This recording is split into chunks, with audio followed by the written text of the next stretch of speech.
CentOS by default comes with Python 2. You can confirm this by typing python -- version on the command line.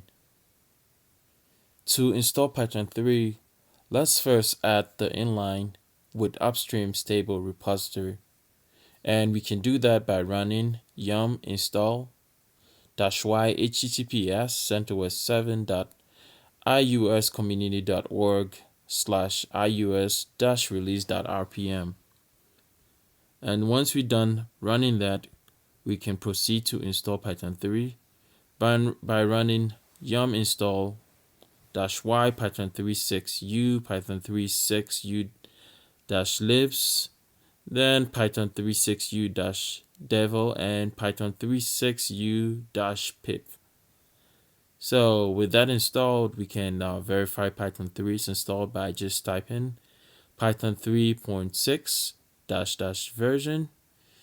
And also to install packages, we can proceed to use pip 3.6. Thanks for watching, and please like and subscribe.